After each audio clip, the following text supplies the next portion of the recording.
on the sidelines of the BoP Summit here in Ann Arbor, Michigan, and I'm joined by Gaurav Gupta, who's our, did I pronounce mispronounced? Yeah, you did that rather well. Okay.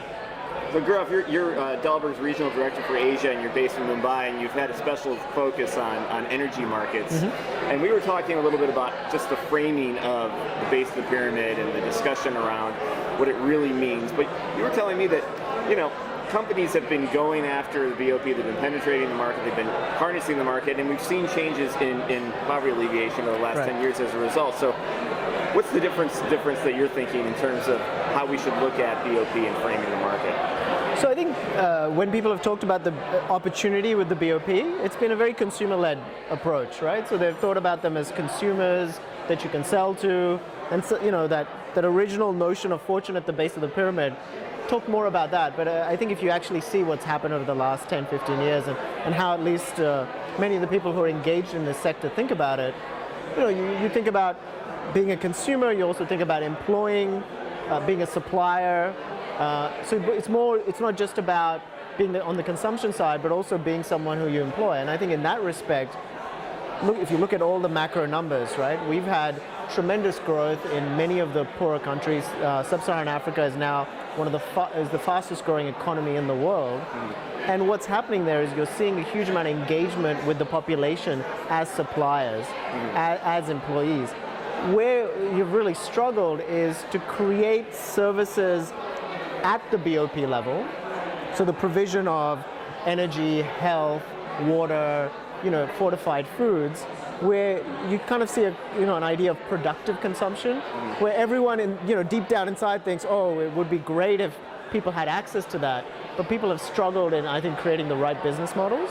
I mean, you're starting to see some highlights, obviously, in the energy sector. The whole solar market has really taken off, but otherwise it's been a difficult thing. But I just want to point out that, yes, it's been difficult maybe on the consumer side, but there's been plenty of other engagement that private sector companies have had with the poor as suppliers especially, which is really getting a lot of traction.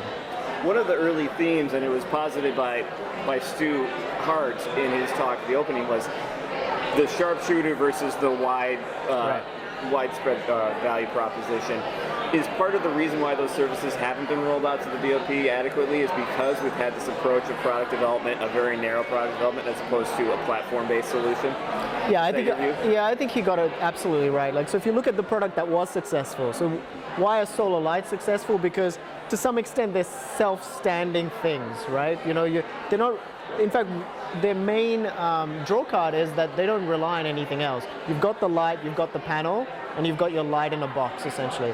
I think many of the other services that you're trying to provide, whether you're trying to provide fortified foods, even distribution of water, rely on multiple things being present, often very trained professionals, certain types of supply chains, and that ecosystem doesn't exist. So when Stuart is talking about building the mountain, I think that's what he's referring to, and that's why, when you're an entrepreneur, you try and focus on your thing, but you assume someone else is going to help you take care of the logistics and so forth. I mean, that's what happens in the developed world.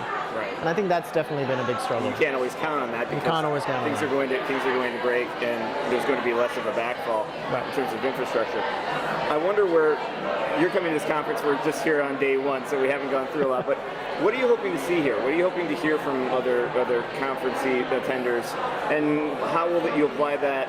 Hope to apply that to what you're doing at Dalberg and looking at renewable energy markets? Look, I think we've been in this long enough to realize that there isn't going to be a sudden insight, but I think every time I come to these kind of conferences, you suddenly learn of a new area which is now sort of at that pivotal point where, look, it's going to take off. I remember doing this about 5-6 years ago and feeling that about renewable energy and the BoP. And so every time you come, you realize that there is another thing where the ecosystem either exists now, right, or the technology has just come to a level where it's ready to take off. And we're very much in the business of trying to make stuff work at the BoP level. Right. So it's, there's a lot of interesting folks here across a whole bunch of different spectrums, and I just want to hear from them what are the things that they're starting to see that's working. So I think that's what I personally want to get out of it. But also I think we want to contribute. I think we've learned quite a few things that don't work, and I think one of the things that I thought Stuart and Ted London did a good job on in setting the scene was, this is a conference where we need to be a lot more humble. And there's been too much of, this is working, even when it's not working, right? And I think, so we'd like to share some of the things that we found which frankly didn't work out. And I think that's one of the contributions we'd like to make. I think one of the interesting things that the whole sector needs to start to think about is defining itself not from a negative perspective. So I think, because we sometimes think about the BoP as, not sometimes, sorry, the BoP is our, you could say, clientele. It's their client, and it might be from my consulting perspective, it might be from a business's perspective, it might be from the research perspective. But to some extent, the BoP is our client. And actually, we're not trying to grow this client. We're trying to reduce it, right? So what we want is less and less BoP. And so sometimes we forget that there is a lot of already things happening where these guys are migrating away from being BoP, and somehow that's not talked about and not celebrated, because then that means it's no longer our focus.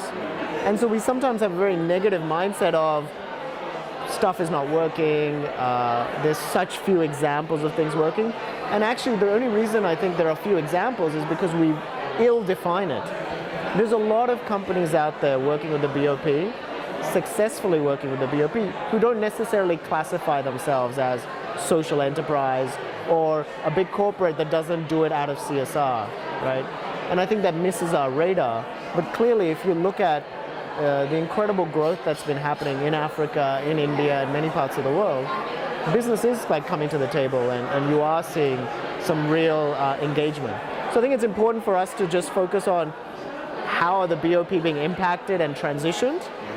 Instead, I think we sometimes focus on who are the BoP, are we making sure we're working with them, and we only sometimes think about the companies that self-define themselves as social enterprise. And I think that misses the bigger picture.